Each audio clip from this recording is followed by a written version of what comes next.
Hello everyone. Now we discuss fiscal policy.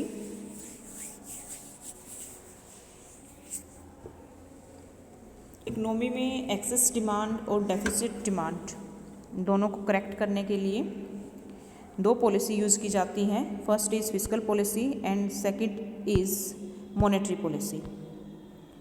Economic stability के लिए requirement हो जाती है कि इकोनॉमी के अंदर excess demand and deficit demand are corrected as fast as possible. Who does it? तो government does it. The revenue, its revenue expenditure policy or revenue expenditure policy of government is also called fiscal policy. And the second policy is central bank policy. Central bank policy, central bank its monetary policy. Central bank अपनी monetary policy के through excess demand और deficit demand को correct करता है. तो first we discuss fiscal policy या fiscal measure. तो fiscal policy refer to revenue expenditure policy of the government और it is also called budgetary policy of the government.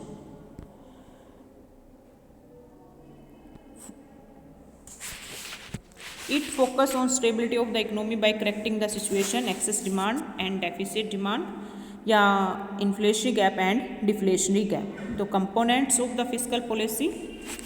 First component of fiscal policy is government expenditure.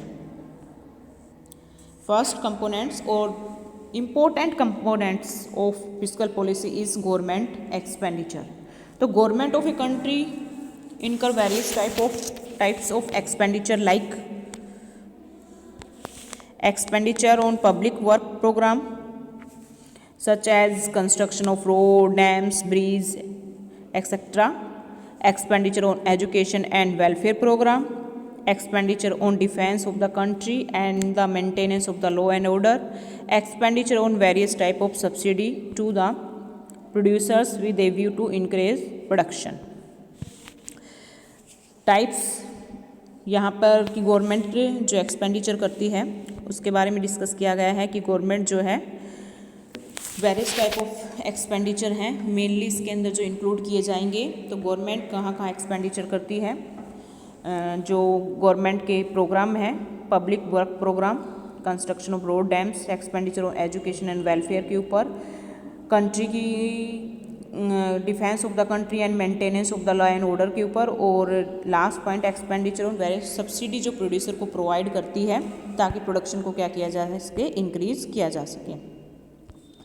तो ये जो such type of जो expenditure हैं, all types of expenditure हैं, government इनमें क्या कर सकती है, चेंजेस कर सकती है to correct the situation of excess demand और डेफिसिट इन द इकोनॉमी.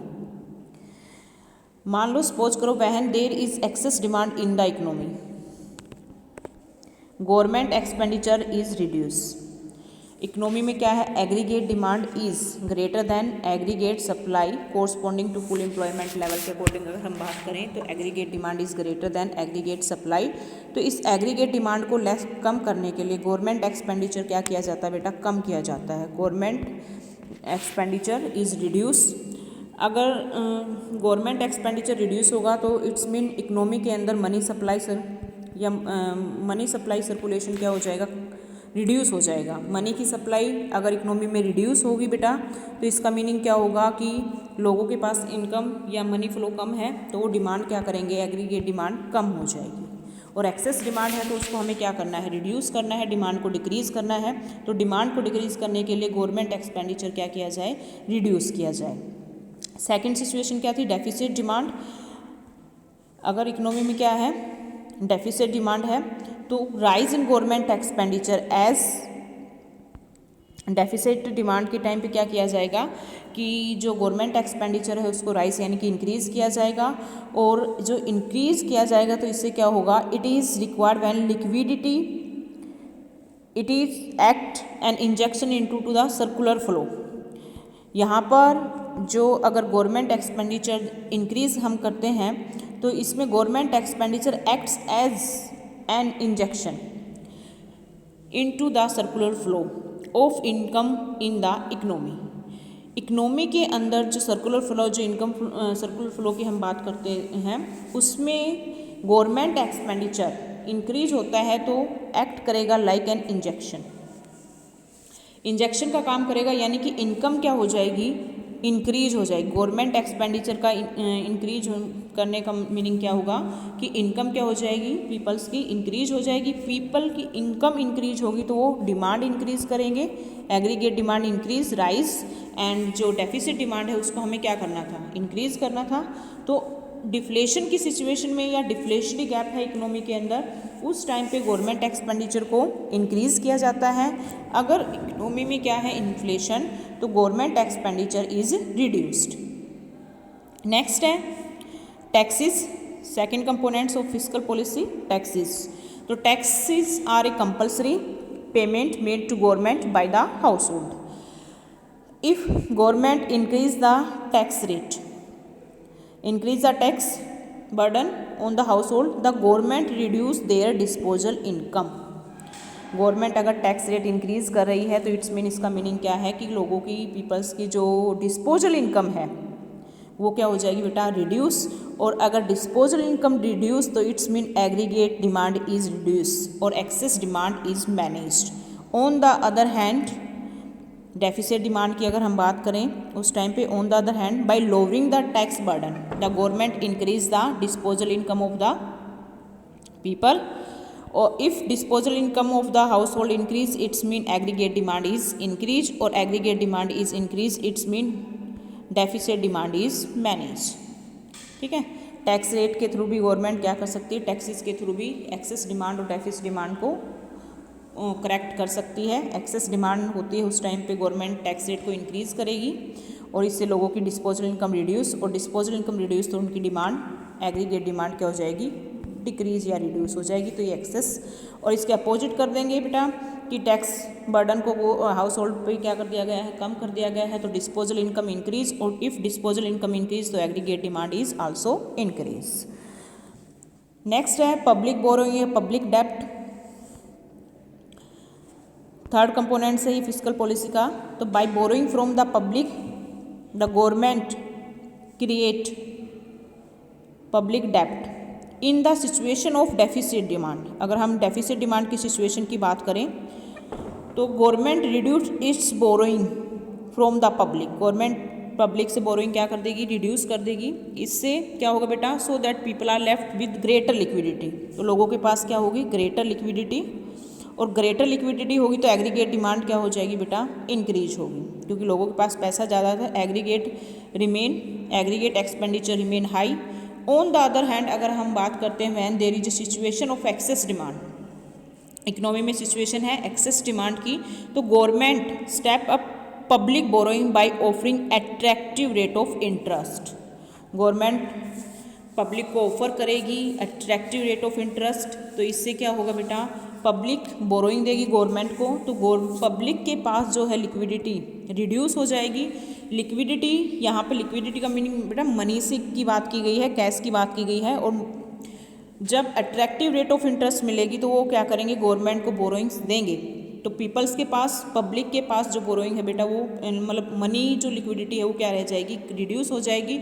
इससे जो एक्सपेंडिचर है, पब्लिक एक्सपेंडिचर क्या हो जाएगा बेटा, रिड्यूस हो जाएगा। और जब एक्सेस डिमांड होती है उस टाइम पे हमें क्या करना होता है, एग्रीगेट डिमांड को कम करना होता है। तो जब लोगों के पास मनी सप्लाई कम है या मनी कम है, लिक्विडिटी कम है, तो वो डिमांड भी क्या करेंगे, लेस करेंगे, और लेस एग्रीगेट डिमांड होगी तो इट्स मीन जो एक्सेस डिमांड है वो डिमांड इज मैनेज्ड। नेक्स्ट है इसमें बेटा fourth components of fiscal policy, borrowing from RBI. तो बोरोइंग फ्रॉम आरबीआई की अगर बात की जाए फिस्कल पॉलिसी में, इट इज, अगर हम बात करते हैं डिफ्लेशनरी गैप, इकोनॉमी में क्या है, डिफ्लेशनरी गैप है, तो it is increase to fight deflationary gap and reduce to fight inflationary gap. Borrowing from RBI, RBI से जो गवर्नमेंट बोरोइंग लेती है, borrowing by the government from the RBI, अगर इकोनॉमी में क्या है, डिफ्लेशनरी गैप है, तो उस टाइम पे गवर्नमेंट क्या करेगी, आरबीआई से बोरोइंग लेगी। और अगर डिफ्लेशनरी गैप है तो उस टाइम पे क्या है, गवर्नमेंट आरबीआई से बोरोइंग्स नहीं लेगी। Higher borrowings mean release greater liquidity in the economy, क्योंकि गवर्नमेंट बोरोइंग्स लेके उसको खर्च करेगी, एक्सपेंडिचर करेगी, रोड या ब्रिज, बिल्डिंग, जहाँ पर भी इन्वेस्टमेंट करेगी, तो मनी सप्लाई क्या हो जाएगी, इंक्रीज। और मनी सप्लाई इंक्रीज होगी तो डिफ्लेशनरी गैप को क्या किया जा सकता है, करेक्ट किया जा सकता है। जब एक्सेस डिमांड होती है, इन्फ्लेशन की सिचुएशन होती है, तो गवर्नमेंट जो है आरबीआई से बोरोइंग्स नहीं लेगी। तो गवर्नमेंट आरबीआई से बोरोइंग्स नहीं लेगी तो इट्स मीन मनी सप्लाई क्या रह जाएगी, इकोनॉमी में मनी सप्लाई कम होगी। गवर्नमेंट एक्सपेंडिचर क्या कर रही है, कम कर रही है। तो when borrowing is reduce the amount of liquidity economy is also reduce as desire to correct inflationary gap in the economy. तो ये 4 कंपोनेंट्स हैं जिसके थ्रू गवर्नमेंट क्या करती है, इकोनॉमी में एक्सेस डिमांड और डेफिसिट डिमांड, या कह सकते हैं कि inflationary gap and deflationary gap को करेक्ट करती है। अब है बेटा सेकंड पॉलिसी, मॉनेटरी पॉलिसी या मॉनेटरी मेजर। तो मॉनेटरी पॉलिसी और मॉनेटरी पॉलिसी जो है, हमने मनी का जो चैप्टर आया था, मनी एंड बैंकिंग, वहाँ पर भी हमने डिस्कस किया था इसके बारे में। मॉनेटरी पॉलिसी आरबीआई इसको बनाता है। तो हम इसके application of monetary instrument to correct the situation of excess demand, जो इंस्ट्रूमेंट होते हैं मॉनेटरी पॉलिसी के, याद होगा अगर आप लोगों को 6 चैप्टर जब करवाया था आपको। तो बैंक रेट फर्स्ट यहाँ पे गिवन भी है, bank rate, repo rate, reverse repo rate, CRR, SLR, ठीक है, margin requirement, moral pressure in exert bye the RBI, credit rationing introduction, ये सारे मॉनेटरी पॉलिसी के क्या हैं बेटा, कंपोनेंट्स हैं। Bank rate, repo rate, reverse repo rate, ठीक है। तो अब यहाँ ओपन मार्केट ऑपरेशन, तो ये हम सभी कंपोनेंट्स डिस्कस करेंगे, मीनिंग डिस्कस नहीं करेंगे। बैंक रेट और रेपो रेट, जब इकोनॉमी में क्या होता है बेटा, एक्सेस डिमांड, ठीक है, उस टाइम पे इनका कैसे यूज़ किया जाएगा, मॉनेटरी पॉलिसी के इंस्ट्रूमेंट्स का, मॉनेटरी इंस्ट्रूमेंट। तो फर्स्ट है जैसे bank rate and repo rate are raise by the RBI, bank rate और रेपो रेट क्या कर दी जाएंगी, इंक्रीज कर दी जाएंगी, ठीक है। इकोनॉमी में सिचुएशन कौन सी करेक्ट कर रहे हैं, correct the situation of excess demand. तो एक्सेस डिमांड की सिचुएशन को करेक्ट करने के लिए bank rate and repo rate क्या कर दी जाते हैं बेटा, इंक्रीज। इसका मीनिंग क्या होगा, अगर बैंक रेट और रेपो रेट इंक्रीज कर दी जाए, ठीक है, तो as flow of action market rate of interest is raise by the commercial bank. Bank rate और रेपो रेट के इंक्रीज होने का, बैंक रेट और रेपो रेट जो इंक्रीज होंगी तो इसके कारण क्या होगा बेटा, मार्केट रेट ऑफ इंटरेस्ट जो है वो भी क्या कर देंगे, कमर्शियल बैंक इंक्रीज कर देंगे। और market rate of interest increase की जाएगी तो कॉस्ट ऑफ बोरोइंग भी क्या हो जाएगी बेटा, इंक्रीज हो जाएगी। तो कॉस्ट ऑफ बोरोइंग या रेट ऑफ इंटरेस्ट इंक्रीज होगी तो क्रेडिट की जो डिमांड है बेटा वो क्या कर दी जाएगी, it lower the demand for credit leading to a cut in the consumption and investment expenditure. Simple सी चीज़ ये है बेटा कि अगर रेट ऑफ इंटरेस्ट हाई है, रेट ऑफ इंटरेस्ट क्या है बेटा, हाई है, तो लोग कंजप्शन एक्सपेंडिचर के लिए और इन्वेस्टमेंट एक्सपेंडिचर के लिए क्रेडिट की जो डिमांड है वो क्या करेंगे, कम करेंगे। और क्रेडिट की डिमांड कम करेंगे, इट्स मीन उनके पास जो है मनी क्या होगी, लेस होगी, और लेस मनी होगी तो इट्स मीन डिमांड भी वो क्या करेंगे, लेस ही करेंगे। और एक्सेस डिमांड को हमें क्या करना है, करेक्ट करना है, रिड्यूस करना है। तो जब एक्सेस डिमांड होती है इकोनॉमी के टाइम पे, उस टाइम पे bank rate and repo rate को क्या कर दिया जाता है, रेज्ड, इंक्रीज कर दिया जाता है, जिसके कारण market rate of interest increase हो जाती है। और market rate of interest increase होने के कारण क्या होगा, कॉस्ट ऑफ बोरोइंग्स राइज, तो it lower the demand for credit leading to a cut of consumption and investment expenditure in the economy. इस तरीके से एग्रीगेट डिमांड क्या हो जाएगी बेटा, रिड्यूस हो जाएगी, कर्ब हो जाएगी एक्सेस डिमांड। नेक्स्ट है इसके बाद बेटा ये reverse repo rate, reverse repo rate, reverse repo rate is raise by the RBI. Reverse repo rate को भी क्या कर दिया जाएगा बेटा, इंक्रीज कर दिया जाएगा। अगर रिवर्स रेपो रेट इंक्रीज होगी तो commercial bank to park their surplus fund with the RBI, commercial bank ज़्यादा से ज़्यादा अपना जो फंड होगा, सरप्लस फंड, उसे वो क्या करेंगे, आरबीआई के पास पार्क करेंगे। और lesser fund are use to CRR deposit for the creation of the credit, और कम फंड वो रखेंगे क्रेडिट क्रिएशन के लिए। अब क्रिएशन फंड कम है कॉमर्शियल बैंक्स के पास, तो वो लोन भी क्या कर पाएंगे, कम लोन प्रोवाइड कर पाएंगे। तो क्रेडिट जो है is reduce, it lead to cut of aggregate demand. तो लोगों को क्रेडिट यानी कि लोन नहीं मिल पाएगा, और अगर उन्हें क्रेडिट नहीं मिला, लोन नहीं मिला, तो वो डिमांड भी क्या करेंगे, कम करेंगे। Aggregate cut in aggregate demand और एक्सेस डिमांड और inflation gap is curbed. Next है pursuing the policy of open market operation. Open market operation में क्या होता है बेटा, इसमें जो आरबीआई होता है वो गवर्नमेंट की जो सिक्योरिटी होती हैं उनको सेल एंड परचेज करता है। ठीक है, अब सिचुएशन एक्सेस डिमांड की है, तो securities are sold by the RBI to soak liquidity को कम करने के लिए आरबीआई क्या करेगा, जो गवर्नमेंट सिक्योरिटीज़ हैं उनको सोल्ड कर देगा। और according cash reserve of the commercial bank are reduce, commercial bank उसे परचेज कर लेंगे। वो सिक्योरिटीज़ जो वो लेटर्स टाइप में होते हैं, अगर वो इनको परचेज कर लेते हैं कॉमर्शियल बैंक, तो उनके पास क्या है, लेस फंड रह जाएगा। ठीक है, और implying A cut in their credit creation capacity, और उनकी क्रेडिट क्रिएशन कैपेसिटी क्या हो जाएगी बेटा, लेस हो जाएगी, और लोगों को जो क्रेडिट है वो क्या है, कम मिलेगा। Availability of the credit reduce and aggregate demand is shrink, accordingly excess demand is corrected. Next है इसमें CRR is raise to lower the credit creation capacity of the commercial banks. CRR क्या कर दिया जाएगा बेटा, इंक्रीज कर दिया जाएगा। कैश रिजर्व रेशियो अगर इंक्रीज कर दिया जाता है तो क्रेडिट क्रिएशन कैपेसिटी क्या हो जाती है, कॉमर्शियल बैंकों की रिड्यूस हो जाती है। वो कम क्रेडिट प्रोवाइड कर पाते हैं, कम क्रेडिट क्रिएशन कर पाएंगे। क्रेडिट क्रिएशन कम होगा तो इकोनॉमी में मनी सप्लाई कम हो जाएगी, और मनी सप्लाई लेस होगी तो एग्रीगेट डिमांड भी क्या हो जाएगी बेटा, लेस हो जाएगी। नेक्स्ट है SLR इज रेज्ड। SLR को क्या कर दिया जाएगा, इंक्रीज कर दिया जाएगा। It give a warning signal to the commercial bank to maintain healthy cash reserve with them self. अब उनको SLR भी क्या रखना पड़ेगा, ज़्यादा रखना पड़ेगा। इसकी रेट भी क्या कर दी जाएगी, इंक्रीज।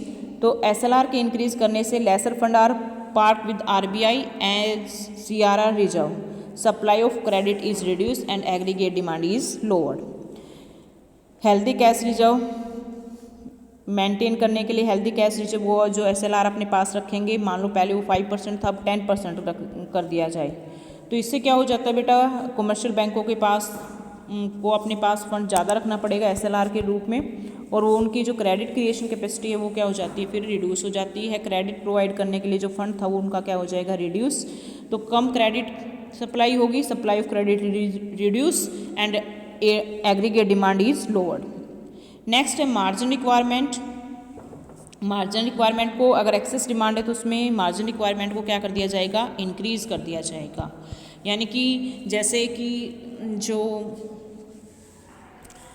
लोन लेने के लिए जितनी सिक्योरिटी प्रोवाइड की जाती है, बैंक के पास जितनी सिक्योरिटी या कोलेटरल रखा जाएगा वो ज़्यादा वैल्यू का होगा, और जो क्रेडिट है वो कम वैल्यू का प्रोवाइड किया जाएगा। जैसे फॉर एग्जांपल जैसे प्रॉपर्टी जो है, मान लो वो आप एज ए गारंटी के तौर पे कमर्शियल बैंकों के पास 1 लाख की रखते हो, और बैंक जो है आपको ओनली 70,000 का क्या करता है, लोन प्रोवाइड करता है। तो मार्जिन रिक्वायरमेंट जो होती है, जितने की कोलेटरल रखी गई है एज ए सिक्योरिटी और जितना लोन या जितना क्रेडिट प्रोवाइड किया है, उन दोनों के बीच का जो डिफरेंस होता है उसे हम कहते हैं मार्जिन रिक्वायरमेंट।